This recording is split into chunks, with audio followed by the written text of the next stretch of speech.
Hi guys, welcome to my YouTube channel general education. जो दोस्तों, जैसा कि आपको पता है कि पीएफआरडी द्वारा यूनिफाइड पेंशन स्कीम का नोटिफिकेशन जारी कर चुका है और इसी के रिगार्डिंग अगर आप एनपीएस के सब्सक्राइबर हैं तो इस प्रकार का आपको मेल आया होगा जिस प्रकार आप स्क्रीन पे देख रहे हैं। तो इस मेल में क्या है आपको हम पूरा डिटेल से इस वीडियो में बताएंगे, यानी कि एनपीएस से आप यूपीएस में कैसे स्विच करेंगे, उसका नोटिफिकेशन जारी हो चुका है और स्विच करने से क्या आपको बेनिफिट मिलने वाला है, तीनों में क्या डिफरेंसेस हैं, क्या एनपीएस से बेटर यूपीएस है। ये सारी जानकारी आपको हम इस वीडियो में पूरा डिटेल से बताएंगे। इसलिए आप चैनल पर बने रहो, चैनल पर नए तो चैनल को सब्सक्राइब कर लीजिए और घंटी के बटन को दबाइए ताकि सबसे पहले वीडियो की नोटिफिकेशन आपको मिले। जैसा कि आप इस स्क्रीन पर देख रहे हैं कि जाने की एनपीएस से यूपीएस में ऑनलाइन ऑफलाइन कैसे स्विच करें ये भी आपको बताऊंगा। एनपीएस से यूपीएस में आप ऑफलाइन या ऑनलाइन कैसे स्विच करेंगे, जो है आज से ये प्रोसेस शुरू हो चुका है। आप कब स्विच कर सकते हैं इसके बारे में भी बताऊंगा। कौन स्विच कर सकता है, इसमें हर एक आदमी स्विच नहीं कर सकता। मान लीजिए आप गवर्नमेंट एम्प्लॉई नहीं है और उसमें स्विच करना चाहते हैं तो वो पॉसिबल नहीं है। इसके बारे में डिटेल से आपको बताएंगे कौन स्विच कर सकता है, क्या कंडीशंस हैं। एनपीएस की तुलना में यूपीएस कितना फ़ायदेमंद रहेगा इसके बारे में भी आपको हम पूरा डिटेल से बताएंगे और इसके क्या बेनिफिट्स होंगे और एनपीएस यूपीएस मानने में क्या फ़ायदे और क्या नुकसान है, सारी जानकारी आपको हम इस वीडियो में देंगे। तो चलिए आज का ये वीडियो शुरू करते हैं। दोस्तों, सबसे पहले आपको ये मेल बताते हैं। अगर आप एनपीएस के सब्सक्राइबर हैं तो आपको इस प्रकार का मेल आया होगा।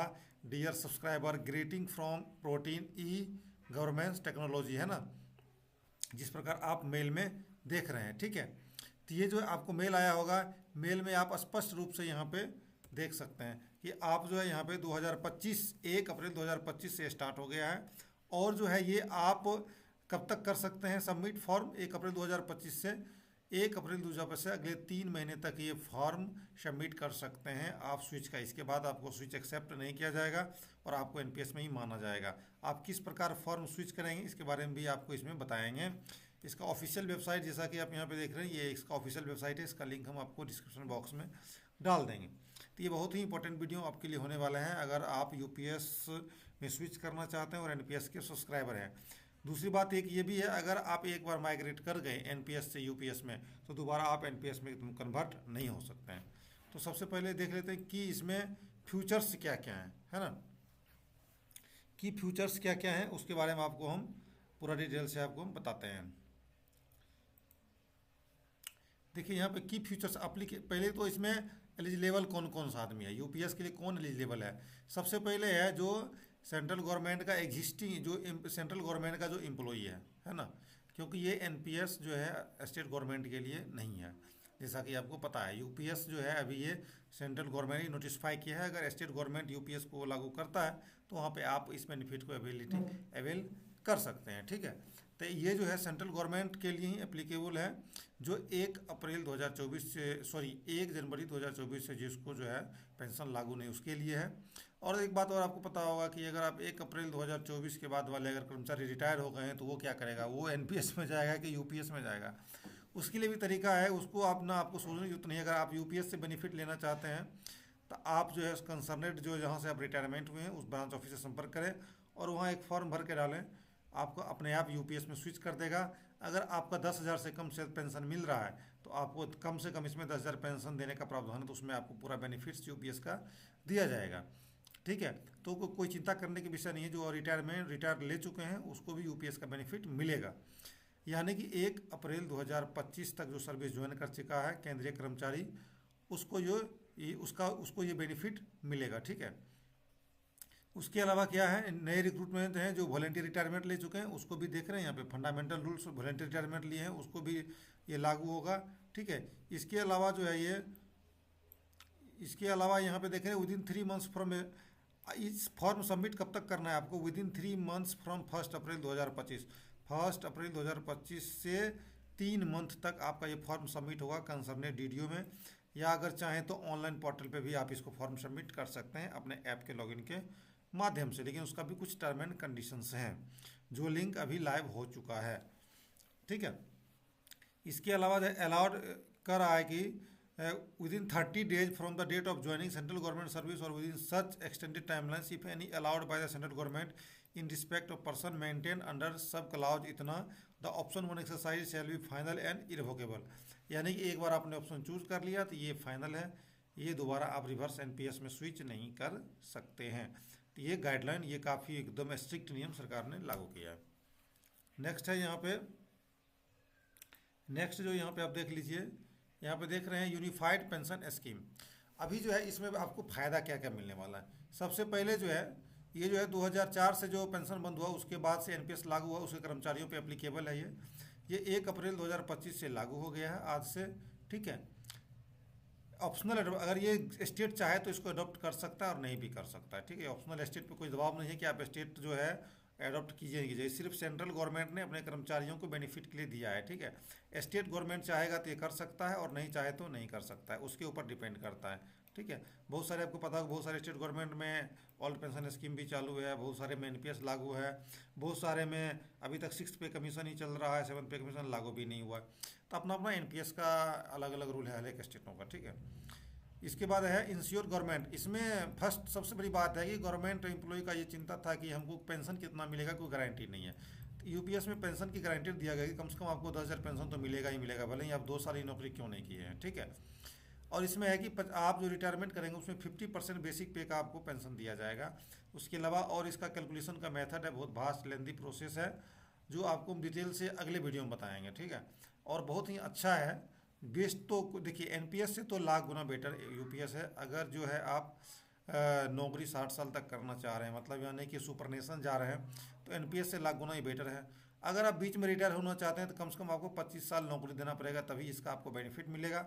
अगर 25 साल से अगर कम सर्विस करते हैं और वॉलंटियर रिटायरमेंट ले लेते हैं तो आपको एनपीएस का बेनिफिट नहीं, सॉरी यूपीएस का बेनिफिट नहीं मिलेगा, आपको एनपीएस के तहत पेंशन दिया जाएगा। ठीक है, इसमें यूपीएस में क्या किया गया, एनपीएस और ओल्ड पेंशन स्कीम को मिला के एक बीच का ब्रिज निकाला गया है सरकारी कर्मचारियों के लिए, ताकि सरकार पे भी दबाव ना पड़े और कर्मचारी पे भी ज़्यादा लोड ना पड़े और कर्मचारी भी टेंशन मुक्त होकर काम कर सके, एक फिक्स पेंशन मिल सके। इसलिए यूपीएस को यहाँ पे इंट्रोड्यूस किया गया है केंद्र सरकार द्वारा। ठीक है, नेक्स्ट दे रहे हैं, इसमें आप लमसम और सुपरनेशन जाने पे आपको पे आउट कितना मिलेगा। ठीक है, इसके बारे में डिटेल से बताएंगे आपको बताए दिए कि बेसिक पे लास्ट जो आप मान लीजिए आप आज रिटायर हुए हैं और आज यूपीएस के थ्रू आप रिटायर होंगे। ठीक है, और आपकी बेसिक सैलरी जो है 80,000 है, तो 80,000 का 50% आपको कितना हो गया, 40,000 हो गया। और 40,000 में एक और महीना जोड़ा जाता है कि आप कितना जो है कितना महीना नौकरी किए हैं, उसमें फिर कितना से डिवाइड किया जाता है, 300 इस प्रकार से डिवाइड करते हैं। तो इस प्रकार से आपका मेन से पेंशन कैलकुलेट किया जाता है। ठीक है, जिस प्रकार ऑल पेंशन स्कीम में कैलकुलेट होता है सेम इसी प्रकार इसमें भी पेंशन में कैलकुलेट होगा। अंतर क्या है वो आगे हम बताएंगे।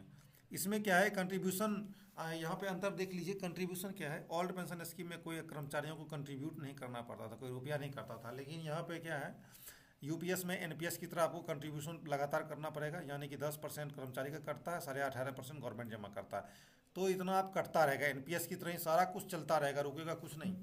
ओल्ड पेंशन स्कीम में ये सब नहीं करता था, ये एडिशनल बेनिफिट था, सरकार के ऊपर ही बोझ था। लेकिन अभी यूपीएस में आप सरकार अपने ऊपर से बोझ हटा के ये कंट्रीब्यूट कर रहा है और इसका मार्केट वैल्यू बनेगा, जो भी बनेगा उसका जो है आपको जो है 40% अमाउंट, अगर 60 वर्ष के बाद रिटायर जाते हैं 40% अमाउंट आपको दिया जाएगा। ठीक है, और 60% जो भी है वो सरकार लेगी और उसी पे आपको पेंशन बना के दिया जाएगा, जो बेसिक पे का 50% होगा, जो भी होगा। ठीक है, लेकिन एनपीएस में क्या था, एनपीएस में आपको जो है 60% जाए, 60 साल बाद जाए, मान लीजिए सुपरनेशन जाते हैं तो उसमें भी इसी प्रकार का ये भी प्रावधान था। लेकिन अगर पहले जाते हैं तो उसमें प्रावधान था कि 20% ही आपको वापस दिया जाएगा और 80% पे आपको पेंशन दिया जाएगा। ठीक है, यहाँ पे ये बातें नहीं है। सर्विस इसमें क्या है, कम से कम फुल पेंशन अगर आपको लेना है ओल्ड पेंशन स्कीम के तहत, ठीक है, ओल्ड पेंशन स्कीम के सारा कुछ आपका जुड़े, डीए लगे, क्योंकि इसमें सबसे बड़ी बात है कि डीए लगता है। एनपीएस में वो कोई डीए टीए कुछ नहीं लगता है। एनपीएस में आप रिटायर हो गए, आपका और सरकार के बीच का मोह भंग हो गया और आप अपना फ्री रहिए, सरकार अपने फ्री रहिए। लेकिन यूपीएस में क्या है, इसमें एक सरकार बेनिफिट किया है कि ओल्ड पेंशन स्कीम के तहत तो पेंशन आपको मिलेगा ही मिलेगा, फैमिली पेंशन भी मिलेगा और इसमें डीए भी डिक्लेयर होगा तो आपको बेनिफिट मिलेगा यूपीएस में। लेकिन एनपीएस में ये पेंशन नहीं था। फर्क इतना है कि एनपीएस ओल्ड पेंशन स्कीम में आपका कंट्रीब्यूशन नहीं होता था। ठीक है, मार्केट पे वैल्यू से हिसाब से कोई मतलब नहीं था। यहाँ पे क्या है, यूपीएस में आपका कंट्रीब्यूशन भी होगा और सरकार का भी कंट्रीब्यूशन होगा। ठीक है, और आप जिस प्रकार एनपीएस में भी अगर रुपया आप निकाल सकते थे तो यहाँ पे भी आप निकाल सकते हैं। इसमें एल सर्विस कम से कम 25 साल तक आपको सर्विस करना पड़ेगा। अगर मान लीजिए किसी का 25 साल सर्विस नहीं होता तो वो क्या करेगा, अगर मान लीजिए 25 साल आप सर्विस नहीं कर पाए, है ना, कंटिन्यूस सर्विस नहीं कर पाए, कम सर्विस किए, तो आपको भी जोड़ के दिया जाएगा, लेकिन फुल पेंशन आपको नहीं मिल पाएगा। ठीक है, 10 वर्ष में जिस प्रकार से पेंशन मिलता है ना, उस बेसिस के हिसाब से आपको जोड़ के दिया जाएगा। ठीक है, इसमें कम से कम 25 वर्ष नौकरी करना अनिवार्य रखा है सरकार ने। नेक्स्ट क्या है, नेक्स्ट क्या, गारंटेड पेंशन आपको मिलेगा 50% का। मिनिमम पेंशन तो 10,000 की गारंटी है, भले ही आप 5 साल नौकरी किए आपको 10,000 कम से कम पेंशन तो मिलेगा ही मिलेगा। अगर पेंशन धारक का अगर मौत हो जाती है तो उसके फैमिली को भी पेंशन मिलेगा 10,000 का, 60% आपको फैमिली को दिया जाएगा। ठीक है, इसके अलावा इसमें ग्रेजुटी अमाउंट कम मिलता है, एनपीएस में ज़्यादा मिलेगा और ऑल पेंशन स्कीम में भी ज़्यादा मिलता था। ठीक है, फैमिली पेंशन भी है ये एक प्रकार का, की फ्यूचर इसका बहुत बढ़िया है, 60% जैसा कि हम आपको बताएं। उसके बाद इन्फ्लेशन इंडेक्सेशन से इन्फ्लेशन इंडेक्सेशन जो है, यानी कि डीए आपको इसमें दिया जाएगा। जैसे साल में 2 बार डिक्लेयर होता है डीए, तो इसमें आपको डीए भी दिया जाएगा, लेकिन एनपीएस में कोई डीए नहीं दिया जाएगा। इसलिए मैं बोल रहा हूँ कि यूपीएस बेटर है एनपीएस से, कहीं ना कहीं बेटर है, इसलिए सरकार ने इसको लॉन्च किया है। ठीक है, नहीं लेकिन अगर आप सोचते होंगे कि हम जो है 25 साल नहीं नौकरी करेंगे भाई, हम 12 साल में जाएंगे, तो 12 साल में आपको यूपीएस से ज़्यादा एनपीएस में पेंशन बन जाएगा। ठीक है, और नहीं भी बन सकता, अगर मार्केट वैल्यू कम होगा तो नहीं भी बन सकता है। अभी आप देख लीजिए UPS versus OPS versus NPS, ये सारा दिया गया। पेंशन में क्या है, यूपीएस में आपको 50% फिक्स है, ओपीएस में 50% सेम था लास्ट ड्रॉन सैलरी का, और जो है हुई अलाउंस इंक्रीज हुई थे डियरनेस अलाउंस हाइक्स। और इसमें क्या है, एनपीएस में क्या है, एनपीएस में वो कोई फिक्स नहीं है, क्या मिलेगा नहीं मिलेगा सब जो है कुछ पता नहीं चलता था। फैमिली पेंशन इसमें 6 था 60%। इसमें जो फैमिली पेंशन जिस प्रकार से मिलता था, कंटिन्यूड पेंशन मिलता था, इसमें नॉट एश्योर्ड है। एनपीएस में कोई एश्योर्ड नहीं था, कोई फिक्स नहीं था। इन्फ्लेक्शन इंडेक्सेशन में अप्लीकेबल मिलेगा, ये आपको डीए मिलेगा, इसमें भी डीए मिलता था, इसमें कोई डीए नहीं मिलेगा। कंट्रीब्यूशन है, यूपीएस में सरकार का आपका कंट्रीब्यूशन 10% तो लगेगा ही लगेगा। इसके अलावा जो है 18.5% जो है गवर्नमेंट का जमा होगा इसमें। ठीक है,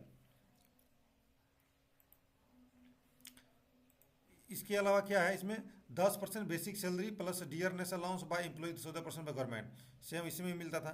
देखिए यूपीएस में यहाँ पे क्या है, 8.5% 18% गवर्नमेंट जमा करेगा, लेकिन अभी क्या है, गवर्नमेंट इसमें 14% ही जमा करा है एनपीएस में, तो यही एक तब्दीली है इसमें।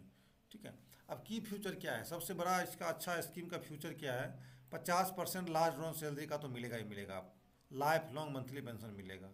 ठीक है, तो ये बहुत बढ़िया चीज़ है। इन्फ्लेशन डीए मिलेगा आपको, फैमिली पेंशन भी मिलेगा, इसमें पे आउट भी मिलेगा लमसम अमाउंट। मिनिमम पेंशन 10,000 तो गारंटेड है, अगर 10 ईयर्स अगर गवर्नमेंट सर्विस अगर करते हैं तो आप कम से कम। उसके बाद सुपरनेशन जाते हैं। कंट्रीब्यूशन क्या है, यूपीएस की तरह कंट्रीब्यूशन इसमें चलता रहेगा, यही एक फ़र्क है ऑल पेंशन स्कीम और यूपीएस में डिफरेंस। इसके अलावा डिफरेंसेस आपको हम बता दिए, सेम चीज़ है उसमें। तो ये था mainly difference between OPS and NPS. अब इसको आप अवेल कैसे करेंगे, कि भाई हम आपको इतना चीज़ बताएं, इसमें आप अवेलेबल कैसे करेंगे। अवेल करने के लिए सरकार ने जो है नोटिस PFRDA यानी कि NSDL-CRA, जहाँ से आपको जो है ये मिलता था, आप इसका सब्सक्राइबर सब कुछ देख सकते थे, उसी की वेबसाइट पे लिंक एक्टिवेट कर चुका है। जैसे कि आपको हम ले चलते हैं वेबसाइट पे अभी, और वहाँ से आपको हम दिखाते हैं कि कहाँ से लिंक आपको मिलेगा। तो यहाँ पे देख लीजिए, ये वेबसाइट है, ये देखिए वेबसाइट पे आपको हम ले चलते हैं, और बहुत ही तगड़ा वेबसाइट है, ऐसी बात नहीं है कि ये वेबसाइट है, इसमें भी डुप्लीकेट वेबसाइट बहुत सारे आ गए हैं। तो आप चाहें डुप्लीकेट वेबसाइट जो है ना, डुप्लीकेट वेबसाइट से बच के, नहीं तो आपको डुप्लीकेट वेबसाइट जो बर्बाद कर देगा। आप सोचेंगे कि हम जो है ओरिजिनल वेबसाइट पे जा रहे हैं, लेकिन वो डुप्लीकेट वेबसाइट पे आपको ले जाएगा। ठीक है, और वहाँ से आपका डाटा भी चोरी हो जाएगा। तो आप हमेशा जो वेबसाइट पे जब भी सफरिंग करते हैं, तो आप हमेशा डुप्लीकेट वेबसाइट ना लें, ओरिजिनल वेबसाइट का इस्तेमाल करें। थोड़ा नेट का सर्वर का इशू है, देखते हैं अभी।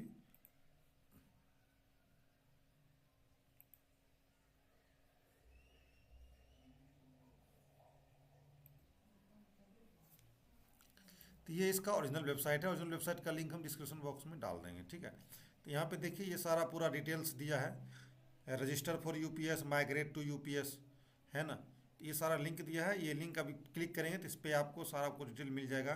अब ये फॉर्म कहाँ कहाँ से मिलेगा, देखिए फॉर्म आपको दिया गया है, UPS subscriber registration for government sector, UPS subscriber migration from government sector, UPS withdrawal from, मतलब यूपीएस में भी आप जैसे आप पहले एनपीएस में निकाल सकते थे ना, पैसा विड्रॉल कर सकते थे मतलब पूरे सर्विस के दौरान 3 बार, तो इसी प्रकार यूपीएस में भी आप पैसा विड्रॉल कर सकते हैं 3 बार पूरे सर्विस के दौरान। इसमें कोई नियम में चेंजिंग नहीं, ये इनका वेबसाइट है, यहाँ से आप कर सकते हैं। चाहें तो इसको ऑफलाइन भी फॉर्म डाउनलोड करके उसको फॉर्म भर सकते हैं। अब फॉर्म क्या है, फॉर्म ये है, ठीक है, ये आपको बता दें। ये देखिए फॉर्म है, यहाँ पे आपको आज पूरा से दिखेगा। ये फॉर्म है, ये पूरा उनका नोटिफिकेशन है। देखिए ये पूरा ये फॉर्म है इनका, है ना। ये फॉर्म भी आपको हम डाल देंगे, लिंक डाल देंगे पूरा डिस्क्रिप्शन बॉक्स में, वहाँ से आप डाउनलोड कर दीजिएगा। चाहे इनकी वेबसाइट से डाउनलोड करके आप भर के अपने कंसर्न डीडीओ को दे सकते हैं। तो बहुत ही अच्छा प्रोसेस है। आफ्टर ऑल पूरा समराइज करके आपको बताया है, तो कुल मिला के एनपीएस से बेटर यूपीएस है, और आप इसमें ज़रूर माइग्रेट करें, ज़रूर स्विच करें। ये एनपीएस से बेनिफिशियरी, अगर आप लेंदी नौकरी करना चाहते हैं, 60 साल तक नौकरी करेंगे, भाई सुपर नेशन जाएंगे, तो पक्का इसको स्विच करेंगे। ये आपके लिए फ्यूचर के लिए बहुत ही अच्छा है। मिलेंगे ऐसे ही वीडियो के साथ, तब तक के लिए जय हिंद,